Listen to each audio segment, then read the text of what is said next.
Oh my goodness, what a roller coaster of a day. It is such a roller coaster. Welcome to episode 11 of A Mirror of Shadows. What was originally meant to be the next to last episode will now be the third to last episode. If you did not hear, we are extending. So coming up on Friday, we will just have a fun coffee chat, Q&A, hangout. And then on Monday and Wednesday next week, we will finish the book and then have a celebration coffee chat next Friday. How did Andrew's spelling bee go? He won. He won. It was so good. It's like, I feel like neither Andrew nor I slept super great last night because we were both like, I'm so nervous. And I think part of it is just because, yes, adventure. George and I have been saying that all year, like, okay, adventure. Things won't always go the way that you hoped, but it always creates an opportunity for adventure. But I'm so proud of him.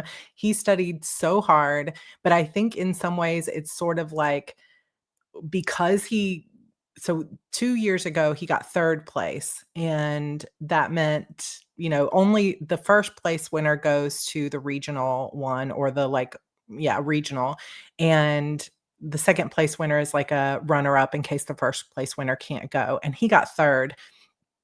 But after that, he was like, "You know what? If I studied, maybe I could do better." So then last year he got 1st, and then he set a school record at the regional by getting through like 10 rounds. Um, and I felt like he could have won. He just got, it's like luck of the draw. He just got a word he didn't know, but he could have spelled every other word at that championship. So I feel like it's his last year, 8th grade. It's his chance. This is it. After this, there's no spelling bees. So we studied a lot, because the worst thing is, it's like if you don't make it quite as far as you made it last year, that's always worse. Like, you want to keep progressing. So anyway, we got in there this morning and my nerves were just going crazy. But he spelled everything right in the car. He was doing such a good job. We got there, 1st place.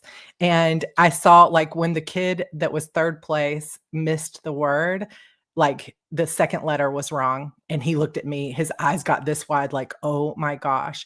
And then it was just him and one other girl, and she misspelled her word, and he also like looked at me like, oh my gosh. And I saw a smile on his face, like he was trying not to show emotion, but I saw this smile on his face, like, I'm gonna win. uh so, when you're in that kind of spelling bee, you have that final round where if she misspells her word and he spells his word correctly, he still has to spell another word correctly. So he has to get 2 in a row right. And if he doesn't, it goes back to the 2 of them. Um, but he got both of them right. They were easy words for him. I'm so proud of him. So now we begin studying for the regional spelling bee. And I think he can win it. Like, I feel like he could have won it last year. So anyway, that was very exciting. We were very happy. We enjoyed the heck out of that. And then as soon as we got home, George and I got home, I was like, okay, laptop open. He made a fire behind me, and I was writing because I thought I still need about 2,000 words before this is over. And I wrote 4,000 words since 10 o'clock this morning. So this episode is 14 pages long. This story just continues to grow, which probably surprises no one but me. But this is going to be an intense episode. There's a lot that happens, and we're going to get straight into it. The regional is in January, mid-January. So we've got some time to study. So Andrew and the bee. My favorite thing about spelling bees is learning the etymology of so many words. Yeah, you get to learn so many like origins and how words work and where they're coming from. Super proud of him. Episode 11, hashtag episode 11 in the chat if you'd like to win these pages. But we need to get started because we have a lot to read today. And again, usually I have a chance to read it out loud to George, but today I just handed him my phone and I was like, please read this as I'm editing. So I haven't even read this aloud with my own lips. So I apologize in advance if there are a few little stumbles or errors. I also did not get a chance to go through and highlight any I usually highlight who's talking because then I can keep my accents going. But literally 5 seconds before I printed this out, George was heading to get the kids from school, and he walks in the door holding this little guy, and I was like, What is that?" And he's like, "It's a dog." And I'm like, "I can see that it's a dog, but why is he in your arms?" And he was like, "I don't know. He ran into the garage." So I spent the last 10 minutes calling every neighbor I have, being like, "Is this your dog?" Oh, and my neighbor Crystal finally came over. She's like, "There he is. That's my dog." So he's home safely. It's all good. But now I'm like, okay, I smell a little bit like dog. It's fine. I did not get a puppy. But maybe it's a sign because we have been talking about getting a puppy. So you never know. Maybe it's a sign from the universe. But that kind of took away my last 10 or 15 minutes. So it has been a roller coaster. And honestly, I have not had time to edit my vlog from yesterday to go over on my Heart Breathings channel. And I think I'm just going to take the evening off and combine yesterday and today's vlog just because I think I just need like an evening to celebrate with Andrew, a chill out night, and to not do anything tonight but like play a game or something. So I'm going to give myself that gift. Okay, here we go, you guys. This is it. Let me calm down because this is not a laughing episode. If you remember, just as a brief update from Monday's episode, we left with Bex being returned to her team, who didn't fully understand exactly what happened to her, but seemed to not be extremely angry with her, except for Brim. And in the last moment, Slate, who's trying to not show any emotion, tells Callie, make sure she gets something to eat. And then you guys need to all get some rest because the Amethyst games begin tomorrow. And we are picking up right on the edge of that last moment. So this is episode 11. Everything here is danger and death. Dinner was the usual mess hall stew and potatoes type of food, but sitting there on the bench with my team made it feel like more than food. Callie kept refilling my cup like it was her job. Ilara pretended to complain about everything being overcooked, then slid the best piece of meat into my bowl when she thought I wasn't looking. Orion said little, but every once in a while he placed his hand on mine, as if to let me know he was there, that he hadn't given up on me. Brim didn't join us. He stood in the doorway long enough to be seen, and then turned on his heel, vanishing down the corridor with thunderous footsteps. I thought about going after him to explain, but decided better of it. It might not even be safe to be alone with him right now. Truthfully, though, Brim's reaction seemed the most logical out of everyone.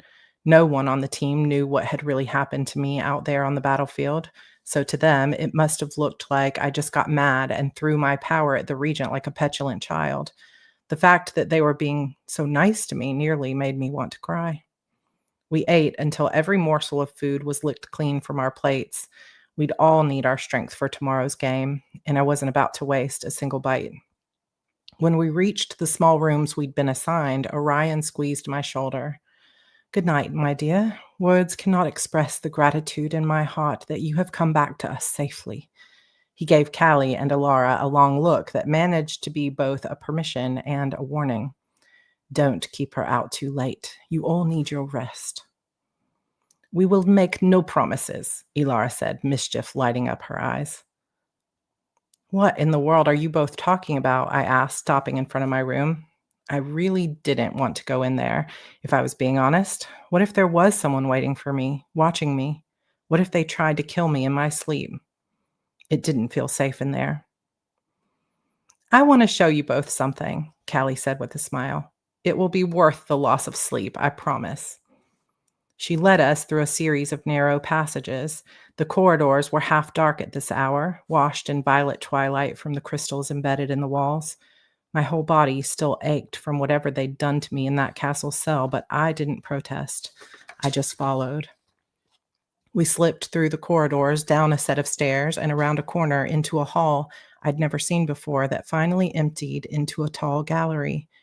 The air felt cooler here, as if the atmosphere itself carried a sense of reverence. Names gleamed along crystal panels, each etched with a sigil, a blade, an infinity sign, A crescent moon that matched the one etched into my own skin. The Hall of Champions, Callie said. This row lists the Amethyst warriors who have won the Shadow Games. There were fewer names than I expected, but here they were all arranged in teams of 4 or 5. I ran my hand along the etchings, reading the names, though I recognized almost none of them. Slate, Adisa.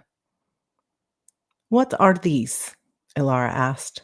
There are only 6 names listed here over the past 100 years or more. Callie's eyes filled with longing as she turned to the wall across from us, as if the only thing she cared about was getting her name on that wall. Those are the true heroes, she said, the ones who have earned their freedom. Ilara placed her hand flat against one of the crystal panels and closed her eyes. The torch burning above it flared once and then settled. Impossible, she whispered. No, it's not impossible, Callie snapped. It's rare and it's hard, but these names prove that some have been strong enough and brave enough to do it. And all you have to do is win the Shadow Games? I asked, confused. Well, you have to win multiple times, Callie explained. You win the Amethyst Games first. That gets you and your team into the Shadow Games down in the main arena.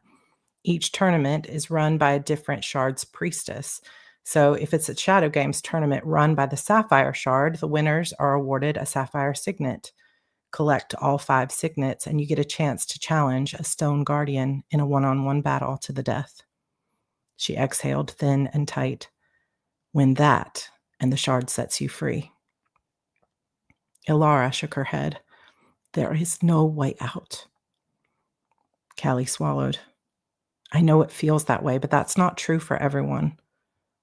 I studied the names on the champions' plaques, gasping as I read Slate's name, not once, but 3 times, years apart.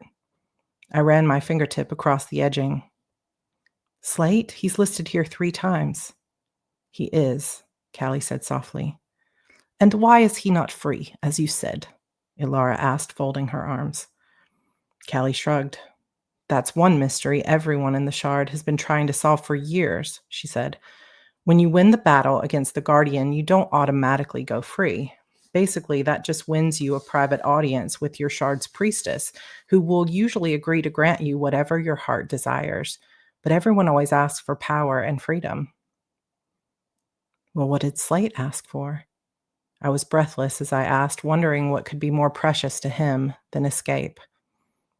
No one knows, Callie said.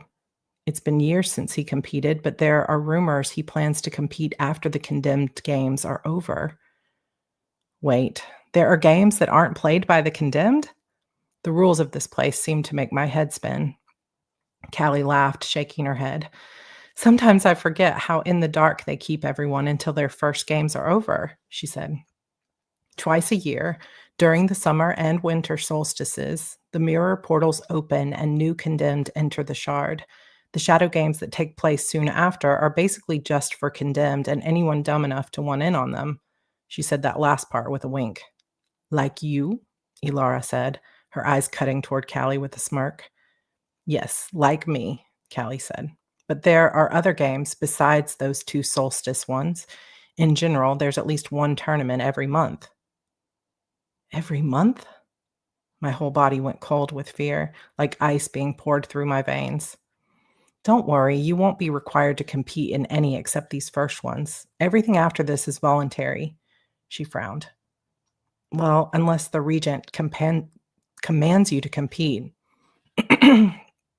We all looked down at that, realizing that was a very real possibility for me at this point. So how do those games work? I asked. You have to earn signets? Each one is run by a different shard, like I said, but every shard competes, sometimes with multiple teams depending on the rules set out by that shard's master or mistress of trials. Some people fight for freedom, but most of the shards fight for rewards, power, resources. Slate's planning to enter the Shadow Games right after the ones we'll compete in. He'll be putting together a strong team, I'm sure, so that might be my chance to get the first signet.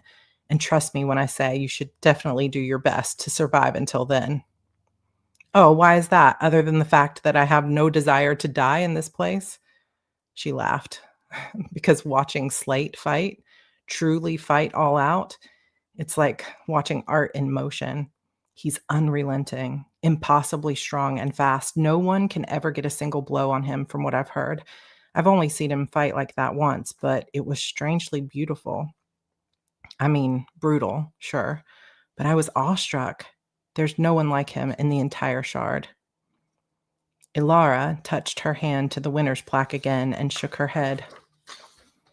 Maybe Slate has not asked for his freedom because he knows it's a fool's request, she said softly. None of these people are free. I can hear them screaming even now, trapped in a place where they are neither dead nor free. Callie's shoulders tensed. I know you believe that you have some sense about this, but I've seen them leave with my own eyes. I saw a man named Ronan awarded with power and treasures you can't even imagine before he walked through a golden mirror back to the outside world. Callie defended this with more passion than I'd maybe ever seen from her, like she needed it to be true. If we're lucky enough to survive these games of ours, you'll get to see it for yourself. There's this warrior from Citrine. They call her the Veiled Blade. She's earned every signet but one, Sapphire. Those are the next set of games, too. If she wins that, she'll be able to request a battle with the Stone Guardian. And what's that? I asked. You do not want to know, Ilara said with a shudder. Do you think she can do it? If the stories are true, the shard itself bends for her, like it wants her to win. Ilara snorted softly. The shard does not bend. It breaks you or it consumes you. Well, then she's the exception, Callie said. But enough of that. Come on, there's something else I want you to see. We climbed a tight spiral staircase that seemed to go on forever, coiling upward toward the castle's spires. Every step carried us farther from the noise of the barracks and deeper into silence. At last, the stairs ended at a narrow ledge, a single archway ahead, spilling silver light across the floor. When we stepped through, the corridor opened, and I nearly forgot how to breathe. The shard unfurled below us in impossible geometry, a city carved from glass and starlight. Towers rose like spears of crystal, their edges catching the light of the false moon and cutting it into ribbons of violet and gold. The great arena shone at the center of it all, a radiant bowl of brilliant fire, alive with the pulse of magic and power. Beyond it, the horizon fractured into distant realms of color, ruby, emerald, sapphire, and citrine.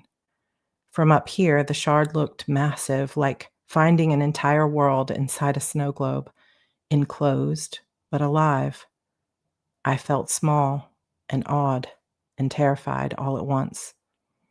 How many prisoners had the Order of Shadows trapped in this place? And for how long? Ilara and I joined Callie as she sat on the wall, our feet hanging into nothing. For the longest time, we didn't speak.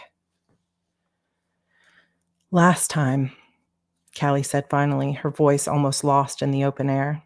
The final round of the Amethyst Games was a descent. The floor kept dropping away in pieces. We were good, my team. We'd trained together for months. We'd already survived one set of games and come back for a second. We loved each other. We trusted each other. Her throat worked as she swallowed. And in the end, they still died. The words hung between us, sharp and bare. I saw the floor collapsing, and I tried to warn them, but they didn't listen. They were so sure of the finish line that they ran, screaming at each other to move faster. She blinked hard, swiping at the corner of one eye. I watched them fall, every single one of them, and there was nothing I could do but keep flying. Her gaze lifted to mine, steady and bright with pain. I cannot go into those games tomorrow with a team that doesn't know how to talk to each other, how to listen. I can't watch that happen again. My throat tightened. Ilara nudged Callie's knee with her own, the tiniest little press. It was not your fault, she said. No more than it was my fault my brother died. We cannot face evil and then blame ourselves for its curse. Callie turned toward me. I want to trust you, Bex, I do.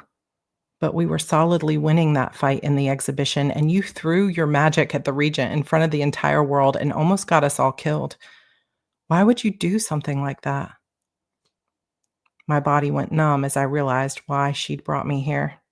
She wanted a safe place to talk about what I'd done, to find out once and for all who I really was. I couldn't breathe, I said simply.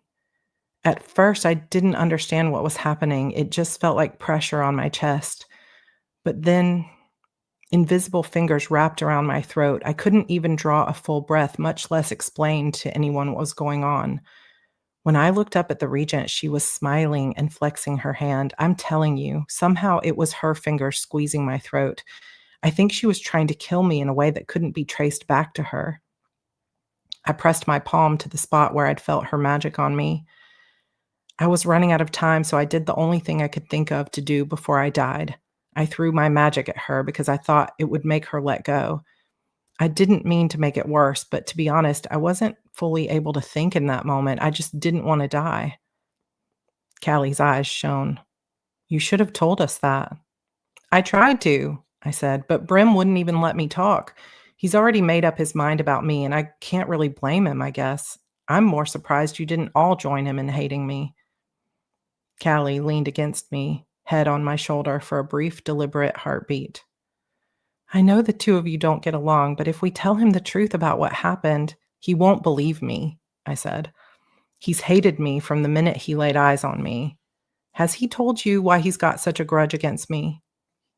She looked away, and I nearly choked on my own breath. You know, don't you? He won't tell me, no matter how many times I've asked, she said. But you should talk to him, Bex, after the game tomorrow. Right now, we just need to focus on winning. I thought you'd said we'd win this no problem. She laughed. Well, that was before I knew just how badly the Regent had it out for us. For me, I mumbled. Ilara sighed. Love is a powerful motivator. My entire body tensed. I don't love him. She cackled, low and amused. I did not mean you, she whispered. I leaned back, propping my weight up on my hands behind me. Of course. I'd seen it in the Regent's eyes when she looked at Slate the first day she'd come to the training grounds. Desire, longing. She wanted him, and she saw me as a threat.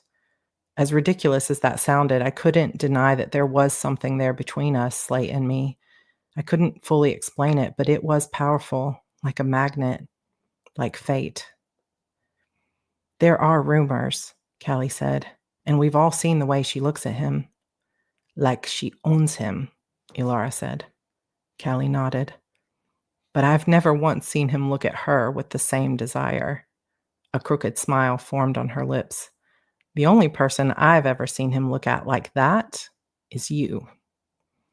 I dropped my head into my hands, wishing I could disappear into the night like I'd done so many times in my life before.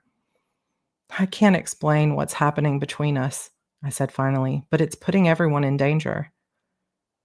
Everything here is danger and death, Ilara said. The question is not how to avoid it. The question is what will make it worthwhile.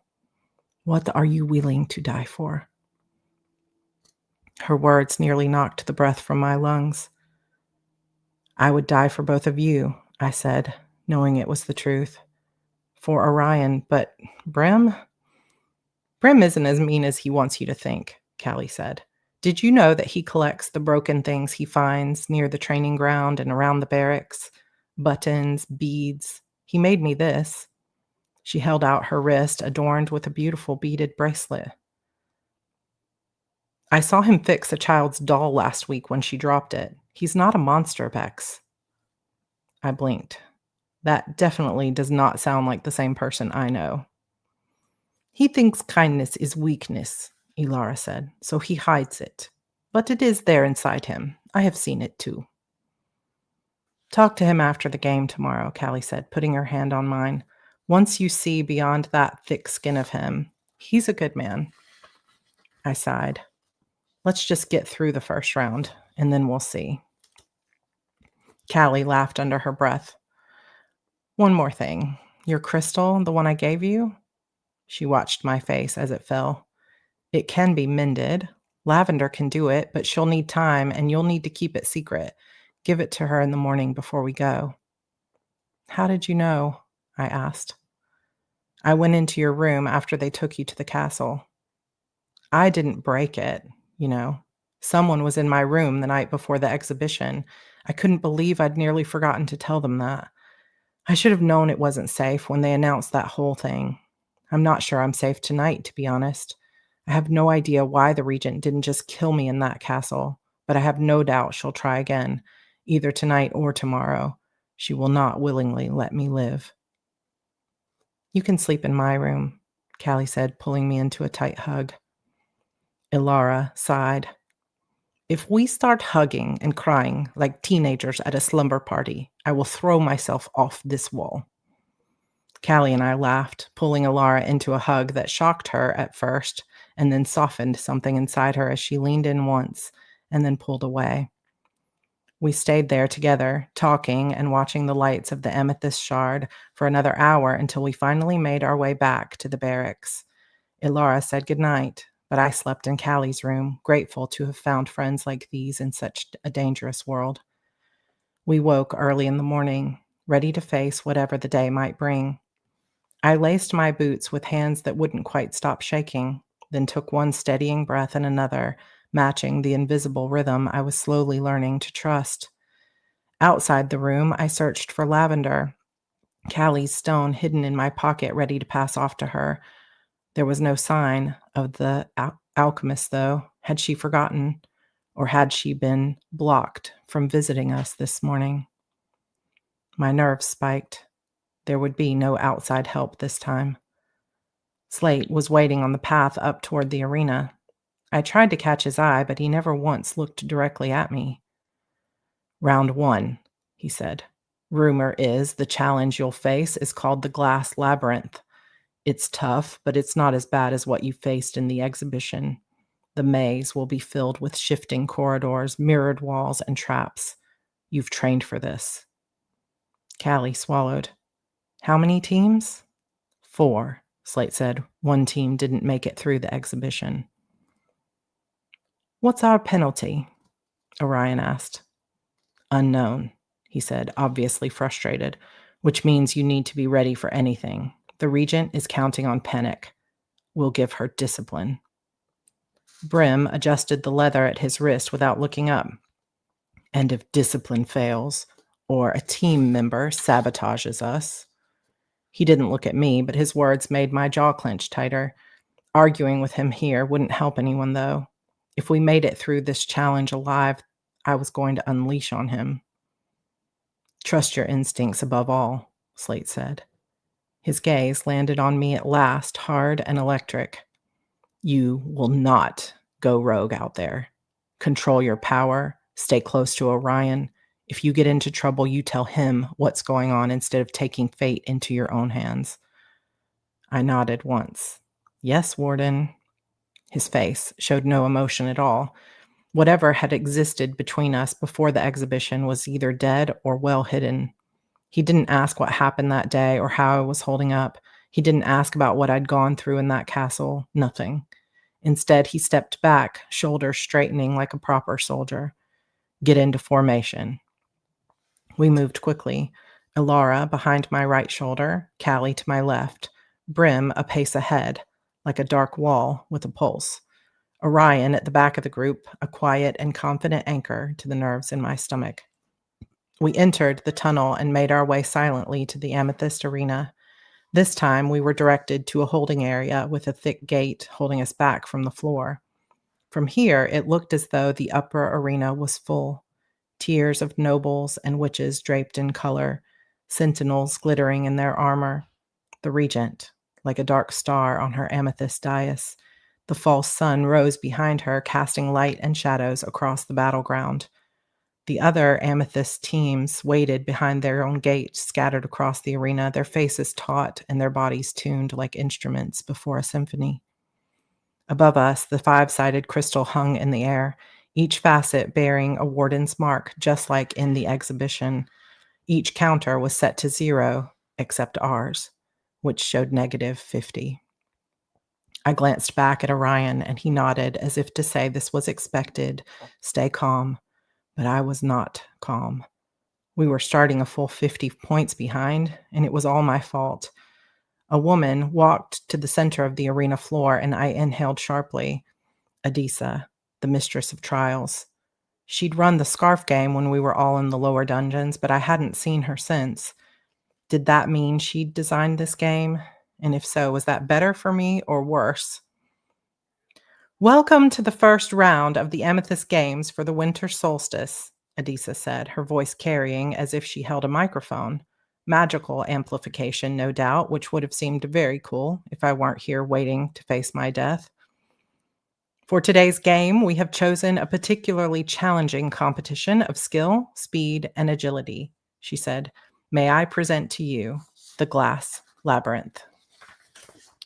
She raised her hands, and the entire surface of the arena floor shifted and changed as spires of crystal rose, twisting and forming into a vast maze of amethysts that looked like blocks of lavender ice. Inside the labyrinth, I have placed 10 buttons, each marked with a different symbol, Adisa said. Teams are to search the labyrinth for these buttons. Each button pushed will award your team with 20 points. Here's an example of what your target looks like. She glanced over her left shoulder, and a large purple diamond shape appeared glowing from within, an illusion that disappeared a few seconds later.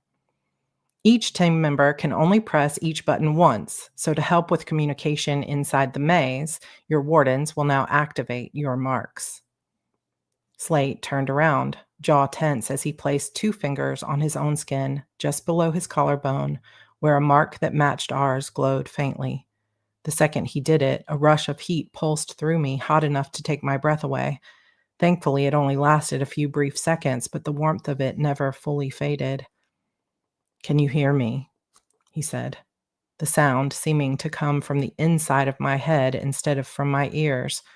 My eyes widened. Had our marks just become magical walkie-talkies? Callie pressed on her mark. I got it. Everyone else, let's do a quick test.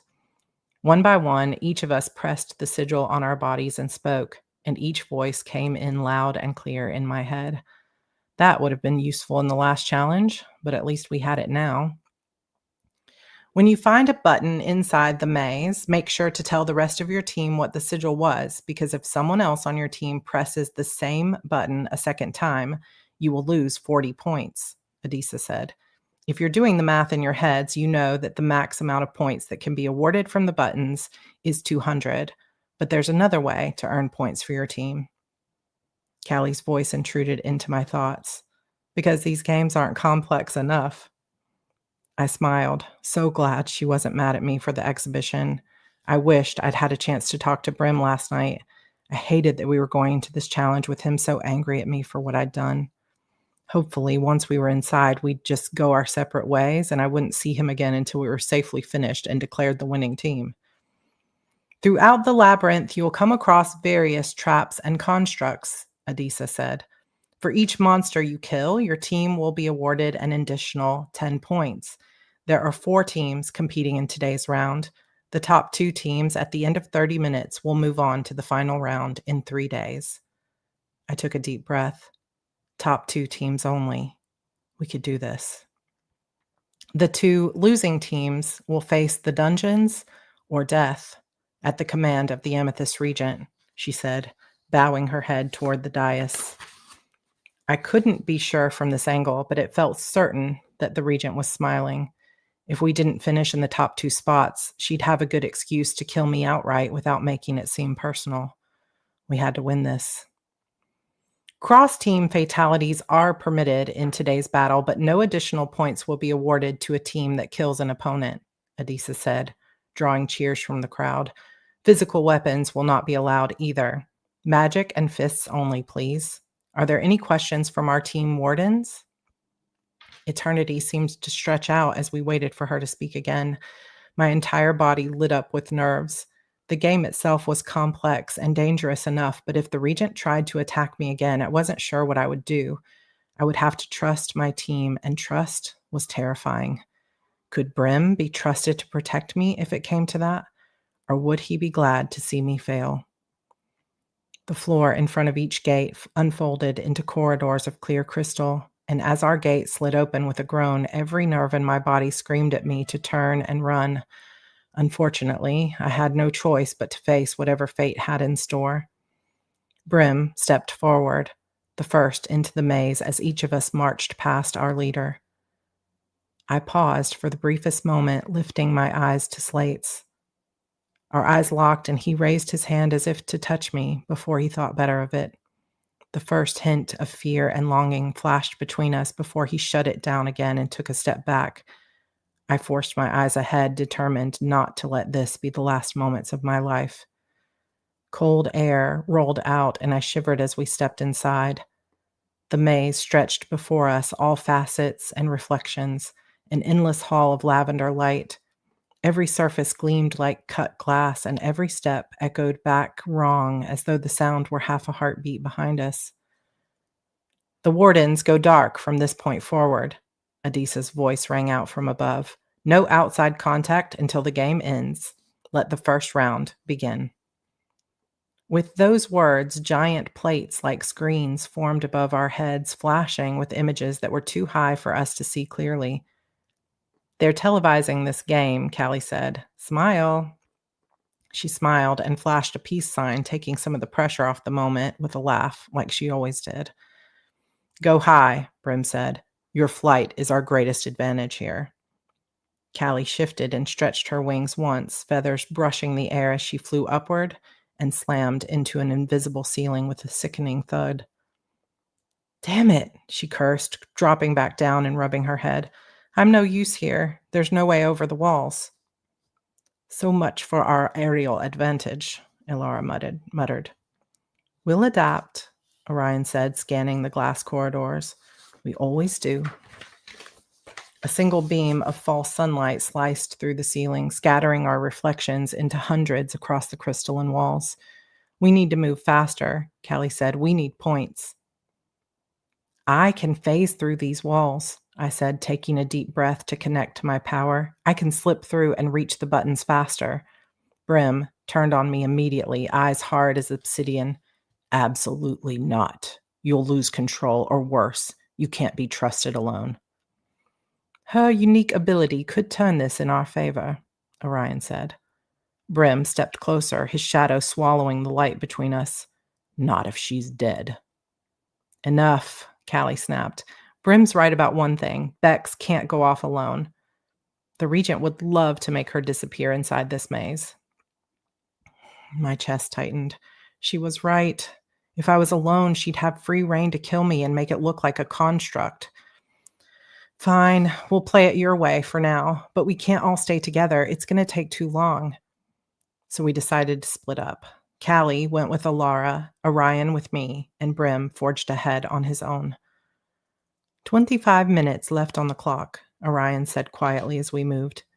10 buttons total, 50 points behind to start. We need to act fast. The first stretch twisted back on itself. Every few steps, our reflection shifted. Sometimes my shadow walked beside me, sometimes ahead. Then, around a blind corner, Callie's voice came through the mark. Found one. It's etched with a crescent moon. That has to be good luck, right? Pressing it now. A chime rang through the labyrinth, and the prism above us flashed. Plus 20. We were still in last place, but at least we were the first to gain points. 9 to go. We picked up the pace. A flash of motion caught my eye as we turned to the next corner. A crystalline beast that looked part wolf, part bear, lunged from a mirrored wall. Orion swept his hand through the air, and a burst of white fire disintegrated at mid-leap.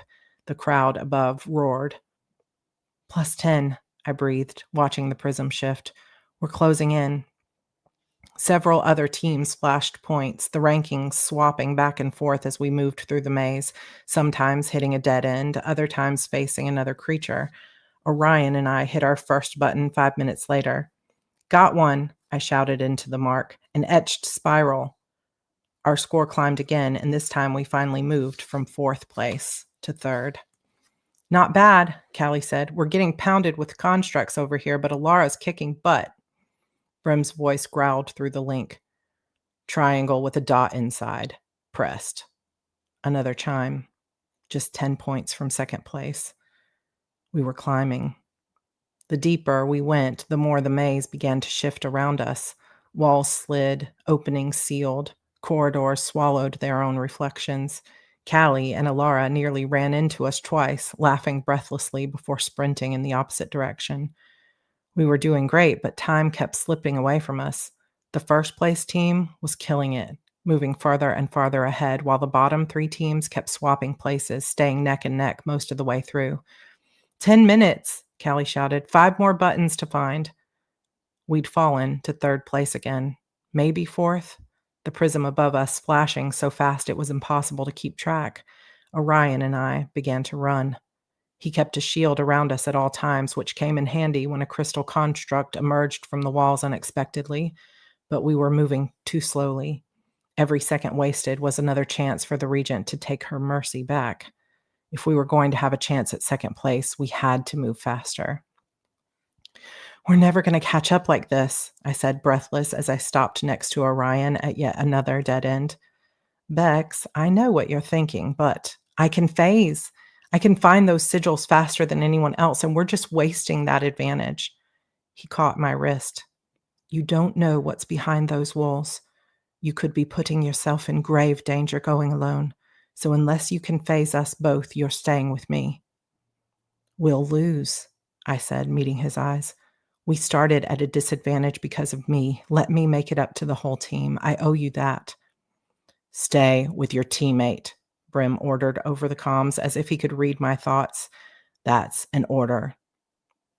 I don't take orders from you, I whispered, but before Orion could stop me, I slipped sideways into the glass. The world turned to liquid light.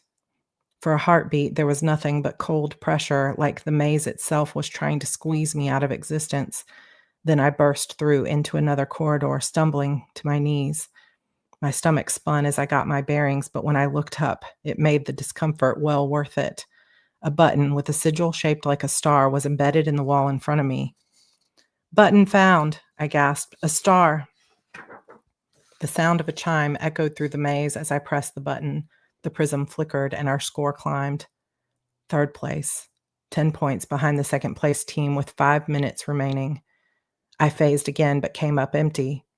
Trying to think through which directions we hadn't tried yet, I chose the east wall and phased through, struggling for breath on the other side. I got another one, I said. An eye. Adrenaline carried me forward as our points shot up. 2nd place. I could do this. I had to do this. What is she doing, Orion? She better not have gone off on her own. Brim's voice vibrated through the mark. Callie followed next. Bex, you've got to be careful. What if... I've got this, I said, running and pushing myself through the next wall, only to come up empty. My chest burned from the strain, my body screaming at the magic twisting through it. But I pushed again, slipping through another wall, desperate to find one last... I slammed straight into solid muscle. The impact knocked me flat. My head cracked against the glass floor, stars bursting behind my eyes. Brim. He'd been rounding the corner at the same time I phased through. For a second, neither of us moved. He stared down at me, fist clenched, breathing hard. Bex, Callie's voice crackled in my head. What's happening? Another team just hit a button. We don't have enough time. They're ahead by 10. 30 seconds ticked down on the clock. I scrambled backward, but Brim followed, dark eyes locked on me with such rage burning in them it stole my breath. His shadow loomed over me as he lifted his fist into the air. 5 seconds, Orion said. Everyone run. But I couldn't run. I was trapped. Brim, don't. He drove his arm down toward me. I flinched, lifting my hands over my face as a deafening crack of glass split the silence. The ground shook as spiked bloomed across the floor from Brim's fist straight toward me. But as the spikes reached me, they split into 2, rising on either side of my body and continuing down the corridor. Something screamed, and I turned to see a trio of constructs, enormous and spider-like, collapse into dust. The prism above flared. +30. Our team sigil moved up to second place just as the final bell rang out. Brim and I both stared at each other, breathing hard. His fist still hovered between us, and his voice came out low and rough. Next time you break formation, you answer to me. Light exploded through the labyrinth as the walls slowly retreated into the floor. The roar of the crowd poured in, deafening and electric. Adisa's voice boomed overhead. Round 1 complete. Congratulations to Warden Lorian for a first-place finish. I was still on the ground, heart thundering, trying to process that we were alive. Barely. Brim reached a stone-hard hand down to me, and I took it, my body trembling as we stepped into the light together, rejoining the team. The cheers of the crowd rolled through my bones like thunder. And without a single second to spare, congratulations to Warden Slate for achieving second place. Slate stood at the edge of the warden's platform, hands clasped behind his back, expression carved from stone. For a heartbeat, he looked every inch the weapon the regent had created him to be, cold and unshakable. But then his eyes found mine, and for a moment the mask slipped. Something fierce and aching passed between us, gone almost before it began, and when he looked away, my knees nearly gave out. On the large screens that lined the edge of the arena, the camera zoomed in on the regent as she rose from her throne, her expression cold as ice as she stared down at our team, at me. And I knew in my bones there would be no more mercy, supposed or otherwise. If I wanted to live, I was going to have to fight for it, inside the arena and out. But as Callie and Alara leaned close, putting their arms around me, I felt for the first time since Maggie betrayed me that I would not have to fight alone.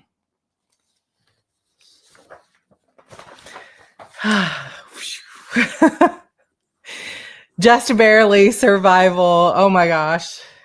So, dun dun dun, longer episode, and there's so many. It's like you never know how it's going to play. So let me know if you guys are understanding everything that's happening, or if you have some questions, because I know sometimes, like when you're reading this, when you're listening to it, it's a little different than when you're reading it. So if you have questions or something isn't coming across clearly, because it's like, oh, I got to explain how these rules work. I got to explain how, obviously, that moment where Callie takes them to the heroes, like Hall of Champions, and you see some of the winners, that whole piece there of explaining how the games work and how many rounds there are kind of gives us an overview of like seeding what is coming next. What I love too is we've got debates going on in the chat of like, here's Beck or Brim's redemption arc, or I cannot stand Brim. Have trust in Brim. I don't like him, etc. So I love it. So, oh, you finished Alice in Borderland. We have one final episode of the most recent season that I haven't seen yet. It was like a movie. Thank you, thank you. She's lets out the breath she didn't know she was holding. Yeah, exactly. I wondered if she'd find her mother's name on the wall. Ooh, interesting. That would have been an interesting twist. That was my favorite episode so far. Glad to be here live for it. I like Brim, but I love Orion. It's going to be so fun to be able to expand this. You get to see a little bit more of like Callie, a little tiny bit more of Orion or of Alara here, but it'll be fun as the series continues. We will eventually, hopefully, the plan is to get everyone's point of view as well. So we will get so I was listening to Inner Demons, and I have a question about that. Is Harper more powerful than we actually realize? So with that particular series, Jordan, you just got to keep going. And I know that you're waiting for the audiobooks to come out, and they're coming soon. So Kelly Hare, I think she's here, but I'm not sure. Kelly, if you're here, has been doing me a favor and re-proofreading them because we had some technical difficulties, some things that had to get shifted, some words that needed to get shifted. So Kelly's been going through it, and we're almost ready to publish book 3 again. It was published and then pulled. So 3 is coming soon, 4 on the heels of that. 7 is currently being recorded, and then we'll roll into 8. So it's happening. You will see. But Harper has a very long journey to go through from book 2. There's a lot coming. Serious to know what acts or beats those scenes were. Are we in Act 3? Yes. So part of what has happened here is that we hit the midpoint with Slate's moment of seeing his runes, but then everything has elongated since that. So we are firmly in Act 3 now. However, I might be shifting some of the earlier episodes and adding some stuff when it gets published as a book, or otherwise it's going to be very end heavy because we still have 2 episodes left to go, which is going to put the second half of the book much longer than the first half. But beats wise, we're technically kind of like the expectation was that we technically moved into the 3rd act with this episode. However, I feel like I'm going to have to relook at it when I go and see the eagle eye view, to be honest. We can talk about it more too next on Friday's coffee chat, because I wouldn't say it's gone off the rails. It still feels like a story, but it also has taken on a life of its own.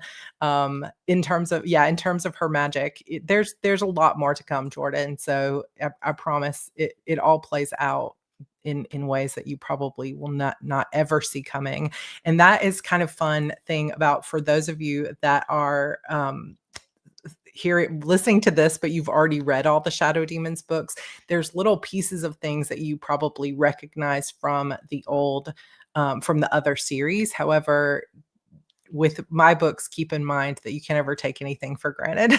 In my work in progress, I have scenes with multiple characters in the room, but you do that so well in Beautiful Demons, The Witch's Key, and Sacrifice Me.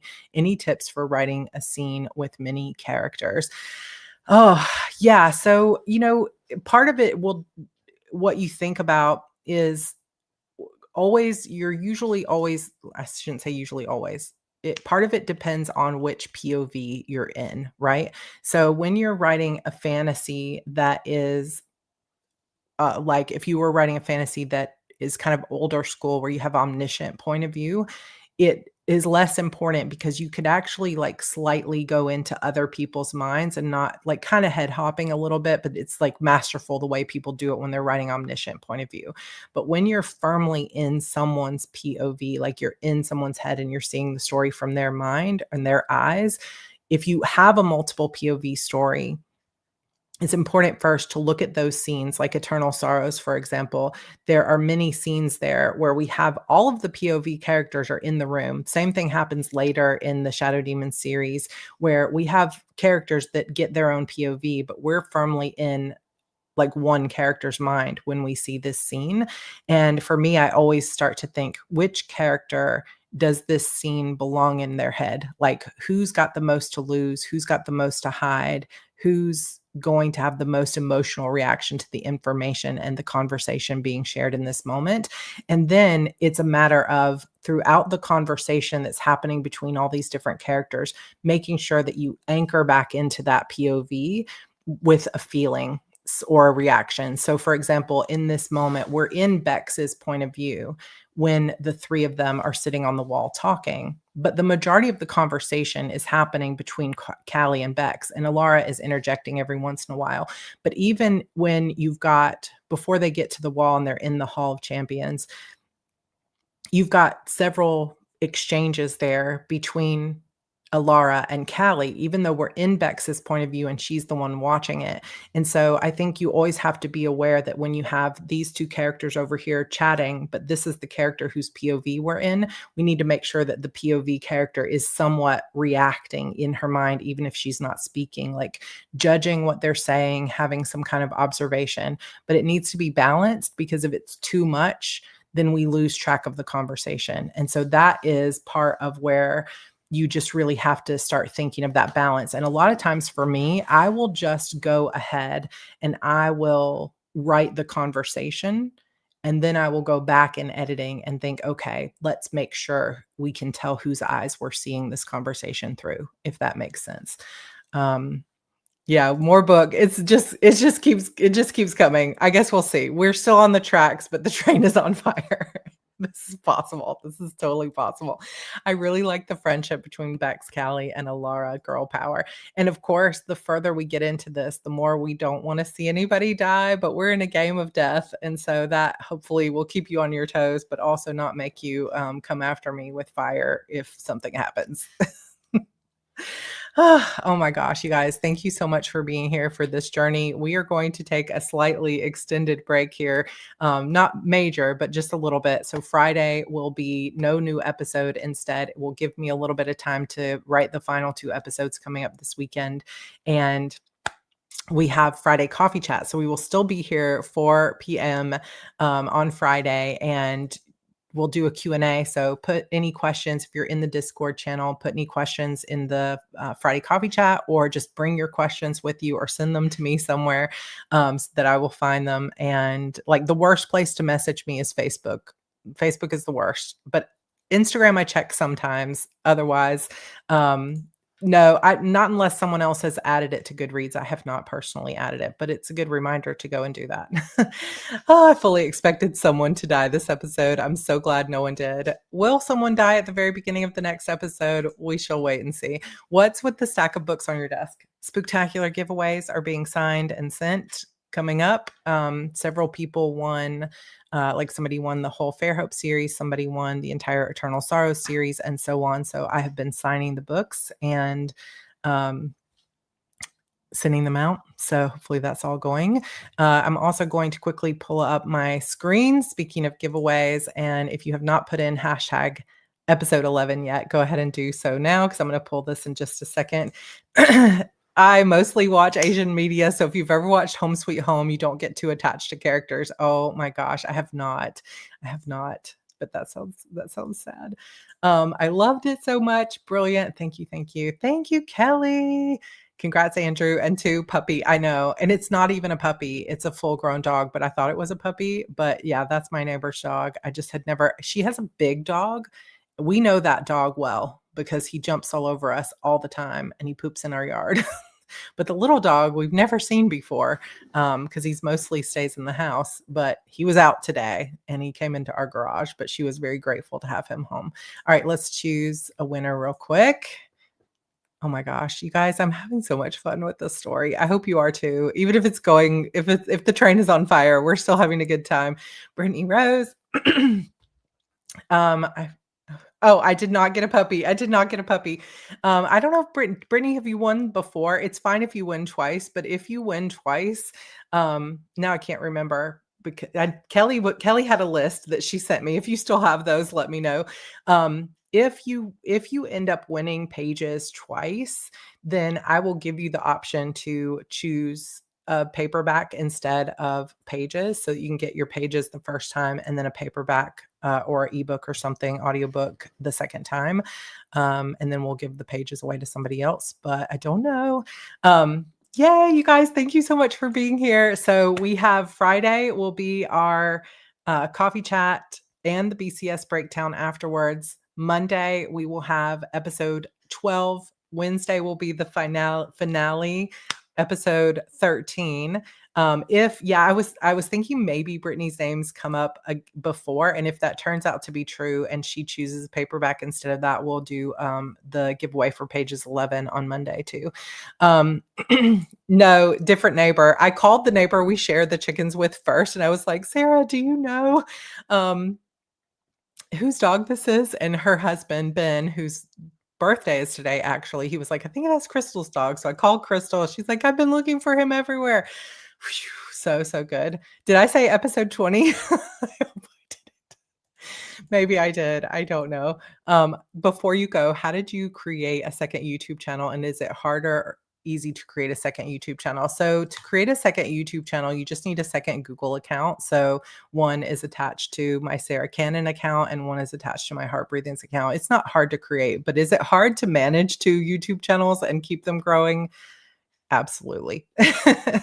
All right, you guys, thank you so much for your time. Thanks for all your well wishes. Thank you for your excitement, which keeps me excited to write. I cannot even tell you, like, even though I enjoyed writing Disappearance of Vanessa Shaw, and I'm very proud of that book, I did not have the same, like, when the kids go to bed, I'm so excited to sit down at the computer and write that I have with this. And that is just because of your support and love and excitement for the story and waiting to see what happens next. And I hope you know how much it means to me. All right, you guys, I super love you. I will see you Friday for a coffee chat. All right. Good night, everybody.